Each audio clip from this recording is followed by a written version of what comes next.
Il est essentiel de se souvenir de quelle manière Dieu accorde à notre foi son esprit.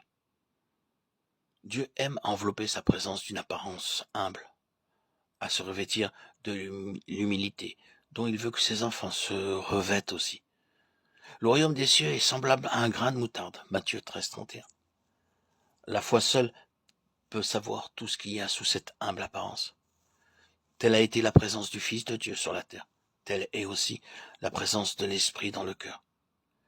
Il faut croire à sa présence lors même qu'on ne peut encore ni le voir ni le sentir. Croyez que la source jaillissante, prête à se répandre en fleuve d'eau vive, est déjà au-dedans de vous. Croyez-le, lorsque tout encore vous paraît sec.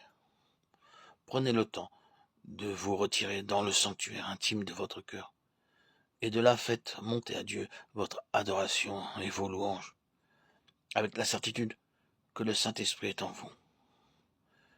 Prenez le temps de rester tranquille et de laisser le Saint-Esprit lui-même remplir votre esprit de l'assurance divine qu'il demeure en vous. Ce n'est pas dans la pensée et les sentiments qu'il fixe d'abord sa demeure. C'est dans votre vie même qu'est son temple, au-delà des régions abordables à l'œil ou à la pensée. Quand la foi reconnaît qu'elle possède déjà ce qu'elle a demandé, elle peut user de patience et abonder en actions de grâce, lors même que la chair se permettrait de murmurer. Elle peut se confier en Jésus invisible, en son esprit encore caché. Elle peut compter sur cette petite graine sans apparence, la plus petite de toutes les semences. Elle donne gloire à celui qui peut faire infiniment plus que tout ce que nous demandons et que nous pensons, qui peut fortifier puissamment par son esprit dans l'homme intérieur, au moment même où tout paraît échapper et s'évanouir. Éphésiens 3, 20, 16. Croyant, ne t'attends pas à être rempli de l'esprit selon que l'a rêvé ton imagination.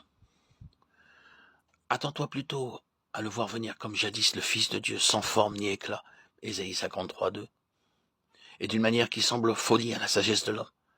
Attends la force divine dans une grande faiblesse. Consent à devenir fou pour recevoir la sagesse de Dieu qu'apporte le Saint-Esprit. Consent à n'être rien parce que Dieu choisit des choses qui ne sont rien pour réduire au néant celles qui sont. 1 Corinthiens 1, 28.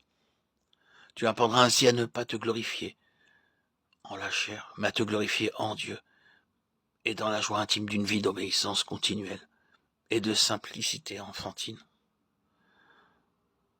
Tu sauras ce que c'est d'être rempli de l'Esprit.